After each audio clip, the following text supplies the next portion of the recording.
আজকে সারাদিন শুধু ওনারা হিমসাগর আর ল্যাংড়া আম উঠাবে। তো আমরা একটু গাছ পাকা আম ট্রাই করব, ভাই বলতেছে বারবার। তো আপনাদের একটু দেখাই ভাই, যেটা ভালো লাগবে একটু ধরেন, এরকম করে একটু ধরেন। হ্যাঁ আচ্ছা একটু আম দেখা নাই। হ্যাঁ, যেটা ভালো লাগবে একবারে আপনি সেরা আমটা দরকার হলে খান। আচ্ছা এটা পাকা আম হ্যাঁ। খাইলেই হবে। যেটা ভালো মনে হয় বললেন। আচ্ছা এটাই নেই। হ্যাঁ নেন। পানি আছে ছোট ভাই? পানি আছে। একটু দিবা, একটু ধুই। হ্যাঁ ধুয়ে নেন। আমরা খেয়ে আপনাদের একদম অনেস্ট রিভিউ দেই। ইভেন কি বলবেন যে এটা অরিজিনাল আম, মানে কোনো মানে কেমিক্যাল নাই, কেমিক্যাল মুক্ত আম। হ্যাঁ হ্যাঁ, কোনো কেমিক্যাল নাই, একদম কৃষকরা এখান থেকে গাছ থেকে পাচ্ছে। কিন্তু এরা আসলে দাম পায় না, এটা হলো মেন। হ্যাঁ এটা একটু প্রচার করেন কষ্ট দেখেন করে। এই আমগুলা এখন হ্যাঁ। কত বললেন দাম ভাই? 1400-1500।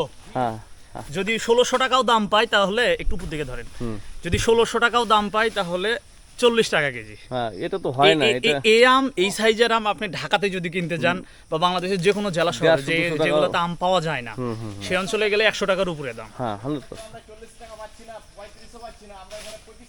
25 টাকা কেজি। দেখেন ওনারা 25 টাকা 30 টাকা দাম যদি পায় তাহলে এই আমটা ঢাকায় গেলে 120 টাকা। তাহলে কৃষক দাম পায় 30 টাকা, কৃষক দাম পায় 25 টাকা, আর ঢাকায় গেলে এটা দাম হচ্ছে মানে যারা গ্রাহক তারা কিনে খাচ্ছে 100 টাকা 150 টাকা। এটা এটা তাহলে চিন্তা করেন, তাও এই আমটা পাবেন না আপনি। এইটা যে জিনিস, এই সাইজের আম, এটা কিন্তু Original। বিশাল সাইজ একদম। একবার হ্যাঁ আপনারা দেখতে পাচ্ছেন কত সুন্দর আম। হ্যাঁ তো দেখি একটু। তো এই যে বৈষম্য, আসলে কৃষকরা যে দাম পাচ্ছে না, এটা এটা- কিন্তু প্রতিবাদ হওয়া উচিত। কারণ দিন শেষে কৃষকরা যদি উৎপাদন না করে তখন কিন্তু আমরা খাইতে পারবো না। এই জন্য ওদের কৃষকরা যাতে সবচেয়ে বড় লভ্যাংশটা পায় এই ব্যাপার সুনিশ্চিত করা উচিত কিন্তু দেশের যারা বড় বড় ইয়ে আছে দায়িত্বে তাদের- আছে। হ্যাঁ হ্যাঁ, এটা ওনারা পাবে। ওই যে আমাদের আম এখন চীনে রপ্তানি হয়েছে না, হুম চীনে তো রপ্তানি হচ্ছে এই আমটা। এখন জিআই পণ্য কিন্তু যেটা খাচ্ছেন, হুম এটা কিন্তু সরকার ইয়ে করছে জিআই পণ্য। মাশাআল্লাহ, খুবই টেস্ট না? খুব সুন্দর। তো অনেকগুলো আম খাইছি কিন্তু। তার মধ্যে এটা একটা সর্বোচ্চ একটা টেস্ট আম। বলেন ভাই। এ বলে দেন যে কেমিক্যাল বিহীন আম এবং কি বিভিন্ন স্বাদ পাবেন না। এই যে দেখেন উনি বলতেছে বারবার যে এখানে কোনো হ্যাঁ, কেমিক্যাল নাই, না। এখানে যে স্বাদটা পাবো আমরা এটা কিন্তু আসলে অন্য কোথাও পাওয়া সম্ভব না। আসলেই একদম গাছ থেকে পাকা আম পেড়ে খাওয়ার অনুভূতি এটা অন্যরকম সত্যি অন্যরকম। আর আলহামদুলিল্লাহ, শুকরিয়া।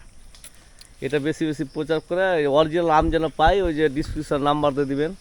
আচ্ছা, ভবিষ্যতে ইনশাল্লাহ অরিজিনাল আম পাবেন গাছ পাকা, সারা দেশে ছড়িয়ে যায়।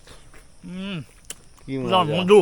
একবার দেখেন না অরিজিনাল, দেখেন কিচ্ছু নাই। হুম, হ্যাঁ, আর এখানে ডুপ্লিকেট করে নিয়ে যায় যে কেমিক্যাল খাওয়ায়। একটা কথা বলি, চাপাই আসছি গতকাল, হ্যাঁ গতকাল থেকে যতগুলো আম খাইছি কোনো বছর আমি এত আম খাই নাই। আচ্ছা আচ্ছা আচ্ছা। মানে আমি আগ্রহ করেই খাইছি, সব জায়গায় গেছি, প্রত্যেকটা মানুষ আমারে বলছে যে খান, আপনি কয়টা খাবেন খান, সমস্যা নেই। না সেটা তো অবশ্যই সবাই ভালো আছে তো তো। এটা আসলে আমাকে মুগ্ধ করছে। হ্যাঁ রাজশাহী চাপাইয়ের মানুষ মনের দিক থেকে বিশাল, হ্যাঁ, আম কতটি আছে? খাবেন আপনি? এই আর কি। হ্যাঁ হ্যাঁ হ্যাঁ হ্যাঁ